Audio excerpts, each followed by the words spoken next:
दोस्तों, मैं राइस कुमार कंसल आपके लिए लाता हूँ मोटिवेशनल स्टोरीज।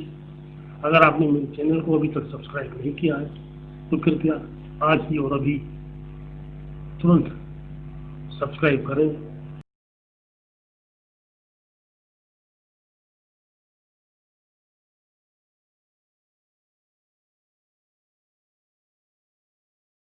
बल्लू।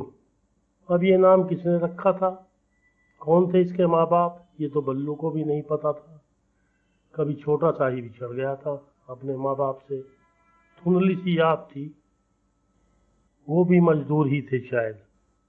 जिंदगी ऐसे ही बीती, कभी मजदूरी मिली तो मजदूरी, कभी भीख मिली तो भीख।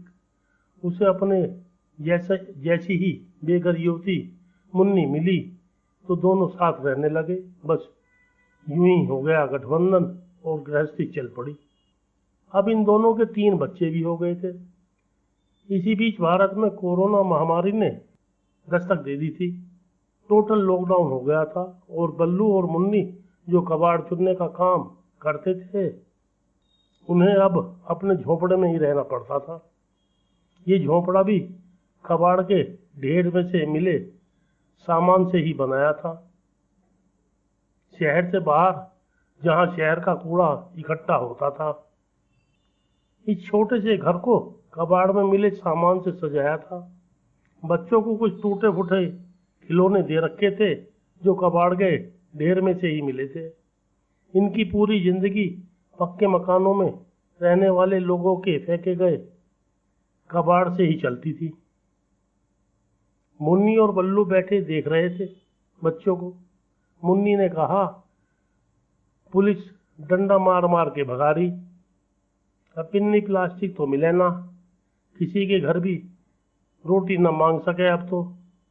बल्लू ने एक पुरानी सी पिन्नी में इकट्ठे किए गए सिगरेट के ठुंठों में से एक ठुंठ निकाला और सुलगाकर मुन्नी की तरफ बढ़ा दिया और मुस्कान लाते हुए बोला, ले दम मार ले, ये भी आज ही है, ये भी आज ही आज है बस। मुन्नी ने सिगरेट के टोटके में कस खींचते हुए कहा, पेट कमर से मिल गया, कल से कुछ ना खाया दोनों ने। बल्लू ने कुछ सोचते हुए कहा, सांझ को क्या देगी बालकों को, बच रहा कुछ? मुन्नी ने इस सवाल का जवाब अपनी भीगती आंखों से दिया। बल्लू की आंखें भी नम हो गई थी। प्रत्युत्तर में आंसू सबसे ज्यादा सरलता से समझ आने वाली सांकेतिक भाषा होती है। मुन्नी ने झल्ला कर कहा, जान क्यों ना दे रहे काम करन को, पास वाले मोहल्ले में भी ना घुसन दे रहे, नहीं तो मांग लाती थोड़ा सा आटा। बल्लू ने आखिरी कस खींचते हुए कहा, बीमारी फैल रही, किसी आदमी के धोरे जाते ही लग जा।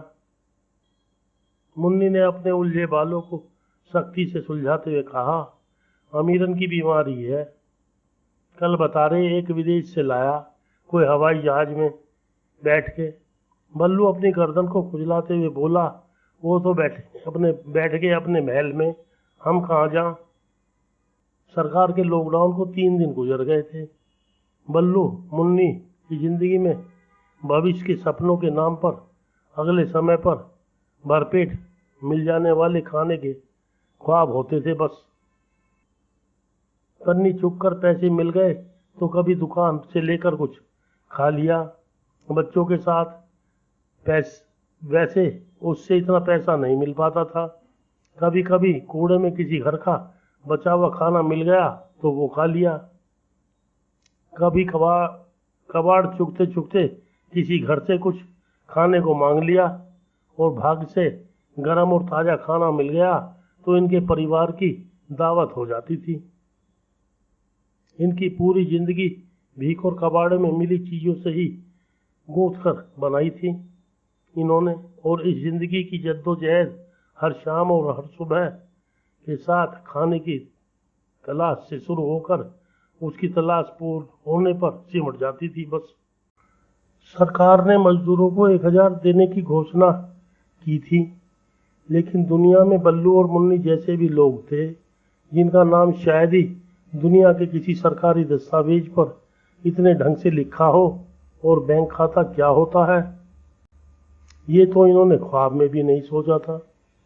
इनके भाग को देखकर लगता था कि इनका नाम तो शायद विधाता के भी किसी कागज पर अंकित नहीं था।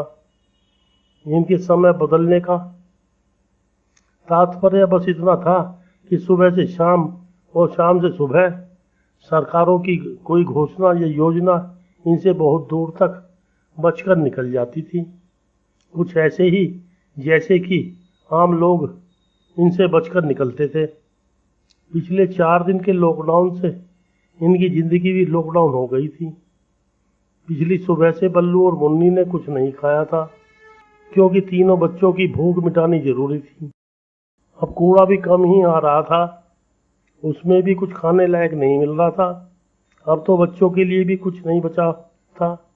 बल्लू कुछ सोचकर उठकर चल दिया और ठेकेदार जिसे पन्नी और कबाड़ बेचते थे उसके हत्थे के बाहर चल रही चर्चा को सुनने लगा। वहां भी कोरोना महामारी को लेकर ही चर्चा चल रही थी। बल्लू ने उस चर्चा में कुछ ऐसा सुना कि वो फुर्ती से वहां से शहर की ओर चल दिया। अभी वो पास वाली कॉलोनी की तरफ गया ही था कि पुलिस वाले ने एक भद्दी गाली देते हुए उसे रोक लिया और पूछा, अरे कहाँ भागा जा रहा, रुक। बल्लू जो इनके सामने सर भी नहीं उठाता था, आज डटकर तू साहस के साथ बोला, कोरोना के पास।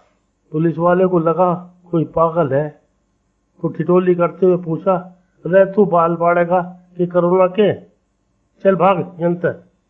बल्लू ने भावुकता से कहा, दीवान जी, सरकार कोरोना के बीमार को अस्पताल में रोटी भी दे रही जी, तो बीमार होके रोटी तो मिल जाएगी। कोरोना मारे पता ना पर बाबूजी, बालकों को भूख से मरते ना देख सकूं। पुलिस के 3-4 सिपाही और एक अधिकारी भी यहाँ आ गया था।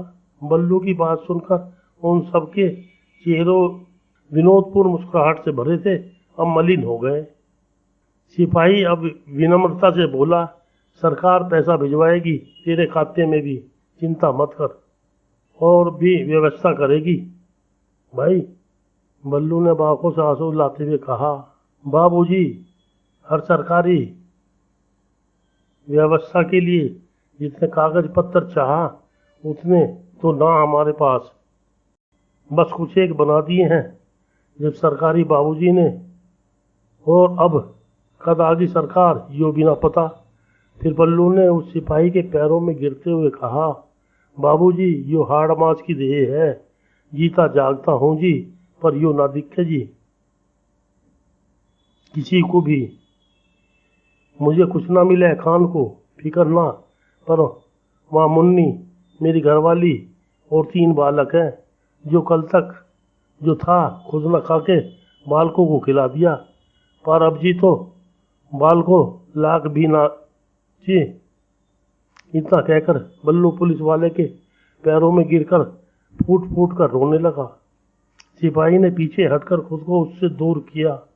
बल्लू बोला, बाबूजी, जान दो, कुछ मांग लाऊंगा खान को, और जो कोरोना हो गया तो सरकार कैब में कुछ खान को दे देगी। पुलिस अधिकारी जो ये सब देख और सुन रहे थे, उन्होंने बल्लू को उठने को कहा और पूछा, तेरे जैसे और भी होंगे वहाँ, कितने हैं? तो बल्लू ने आंसू पोंछते हुए कहा, 15 झोपड़े हैं, जो कुल मिला के 100 होंगे जी। अधिकारी ने एक सिपाही को बुलाकर पुलिस मैच से खाना मंगवाने का निर्देश दिया और बल्लू से कहा, ये जिंदा देह जिंदा रहे, इसलिए ये सब किया जा रहा है, तू फिक्र मत कर, कोई भूखा नहीं रहेगा। तभी थोड़ा फासले से एक आवाज आई, सर। पुलिस अधिकारी ने आवाज का स्रोत तलाशने के प्रयास में इधर उधर गर्दन घुमाई।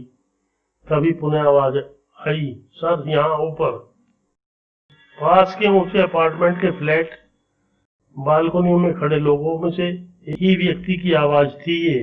उसने कहा, सर, आप बस परमिशन दीजिए और ये देखिए कि शहर में और कहाँ कहाँ खाने की जरूरत है, बाकी हम देख लेंगे।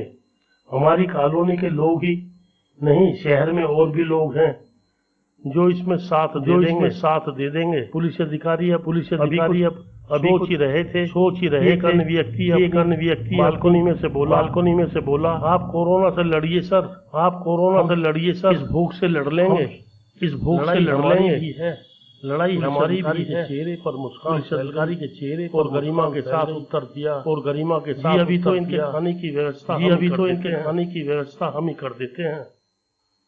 बाकी आप लोगों से मिलकर इस योजना पर आज शाम से काम कर लेते हैं, लेकिन हमें सोशल डिस्टेंसिंग का ख्याल भी रखना होगा। याद रखिए, इसके उत्तर में विभिन्न बालकनियों में खड़े लोगों की तरफ से एक हर्षपूर्ण सहमति की आवाज आई। अधिकारी ने बल्लू से रोबदार आवाज में कहा, जा अपने साथ के लोगों को इकट्ठा कर ले, सबको खाना मिलेगा, लेकिन सभी दूर दूर खड़े होना। एक दूसरे के पास खड़े दिखाई दिए तो पहले लठ मिलेगा, फिर खाना, समझ गया? बल्लू ने अपनी आंखों के आंसुओं से गीले चेहरे को पूछा और वापस अपनी झोपड़ी की तरफ भाग लिया। साथियों, ये कहानी पढ़कर आपकी भी आंखें भर आई होंगी। आशा है इस कहानी के उद्देश्य को समझते हुए आप भी समाज के इस तबके का इस मुश्किल घड़ी में साथ देंगे। धन्यवाद दोस्तों, मेरी कहानी अगर आपको पसंद आई हो तो कृपया मेरे चैनल को सब्सक्राइब जरूर करें तथा बेल आइकॉन का बटन भी दबाएं। Thank you once again.